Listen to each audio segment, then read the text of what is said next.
Hey everyone, so this is the presentation to talk about your short writing assignment that's due for this week. What I'm calling this presentation is Mitch is sexist, but Christian has too much sex. And the assignment is Beyond Mitch Cam and Christian Anna essay. Again, the details. It's going to be due this Sunday, June 17th, before 11:59 p.m. 2 to 3 pages full, not including a works cited. Double spaces, 12-point font. And again, as been the same for all the short writing assignments, you must use at least one reading from this week's, so week five's readings. So, in this assignment, you're going to be discussing how depictions of what should be and touted as well as praised as kind of non heteronormative sexualities relationships often are not that non are actually often very heteronormative, but they're not as non heteronormative as they claim to be, and that they and also reinforce the power structures and normativities that they aim to tear down. And in this, you're going to first critique and then you're going to rewrite, where you're going to provide an alternative to these popular framings of non heteronormative sexualities, even though they are usually very heteronormative. And you're going to revise it and you're going to create your own idea of a truly queer character or storyline. So I'm giving you two options for this assignment. One is the one that I'm proposing is that you look at the popular TV show Modern Family and specifically the relationship of Mitch and Cam, which are the gay couple on that show.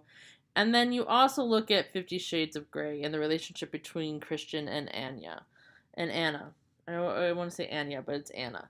But I also don't want to force 50 Shades on anybody who has not either A, read or watched the movies and are familiar with it and don't want to be, and B, don't ever want to be.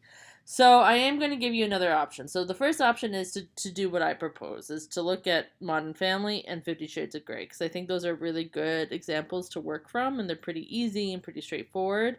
But of course, you can look at a multitude of examples. So the second option is that you choose it.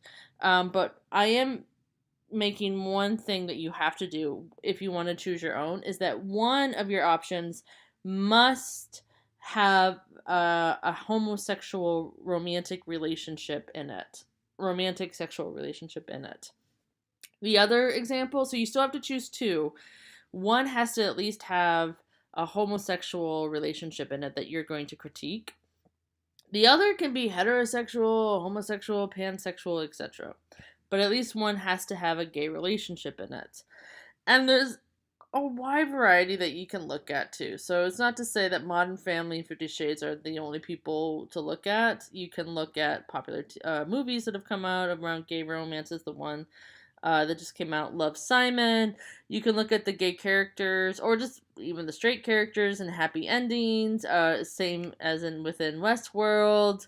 Riverdale, which is a popular teen show now. You know, you can look at those characters. You can also don't have to look at stuff that's just out right now. You can go in the past, so you can look at TV shows like Buffy, and you can also look at long-running shows that have a multitude of characters, but you can just focus on just one, such as in Game of Thrones that has both like gay, bisexual, heterosexual relationships, all of them dysfunctional, but still relationships.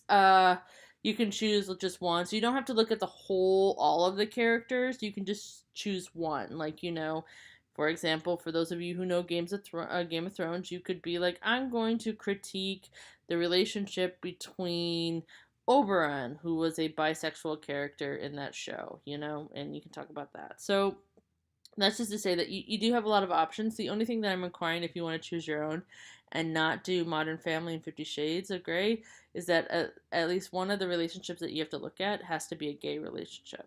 So, you know, wherever that is, that's what you have to do. And then your second option can be open to whatever you want to look at in regards to orientation of the relationship. This is a two-part assignment, so it's broken up into two sections. It's still an essay, but it's broken up in two ways. So the first part of the essay, you're going to critique your choice. So whether you decide to go with option one, which is the Modern Family 50 Shades of Grey, or the option two where you choose your own, you first are going to critique the depiction of what is supposed to be a non-heteronormative sexualities relationships. And with this, I really want you to focus on the power relationships between the couples that you're looking at, the gendered scripts that are maybe being reinforced, as well as other norms, homonormativity being one of them.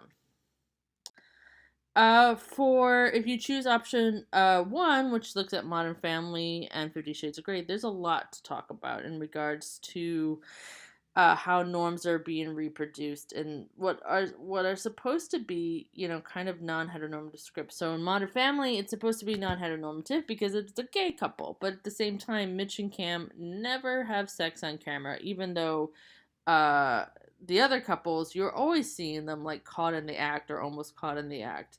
Mitch and Cam are practically sexless. They don't really show any physical affection or anything like that. And they're also married, and they also have a lot of money, and they're living a very heteronormative lifestyle for a gay couple. Yet, they're touted as, breaking the script, right? Because they're gay, but they're gay almost not even in one area because you don't even see them half the time being physically affectionate to one another. So that's an example. The other way is like 50 Shades, where it's supposed to be non-heteronormative in the sense that, first of all, Christian and Anna are having sex way before marriage, and they're having kinky sex, outside of the charm circle. Remember that, right? But at the same time, the power structure is there, where it's basically Christian is running the show, Anna has very little power in comparison to Christian Grey. The final goal is that they do get married and have a child. So it's like, how non-heteronormative was that? So you can critique a lot there. Again, looking at this example, you apply it to the ones that if you want to choose your own, fine, but you still have to look at power structures, gendered scripts, and other norms being reproduced, specifically heteronormative scripts being reproduced. So in your first part of the essay, once you're done as you're critiquing the examples you've chosen, or 50 Shades of Grey and Modern Family around reproducing heteronormative scripts, I want you to answer these two questions in the first part of your essay. One is that even when depicting a non-traditional sexual or romantic lifestyle storyline, how does this example maintain and uphold heteronormativity? So the two examples that you've selected. And why do you think heteronormativity is maintained in this story? So as much as, Mitch and Cam are supposed to be non-heteronormative because they're a gay couple, or Christian and Anna because they have, non-conventional sexual relationship, how it's still pretty heteronormative. So why is it maintained? Like, why don't they go fully and actually be revolutionary, but instead they pretty much stay within the script? And what is the purpose then? Why is it that they stay pretty closely to a heteronormative script, even though they're touting as being, revolutionary and so forth? And what are the underlying messages then when you fall in line so close to the script?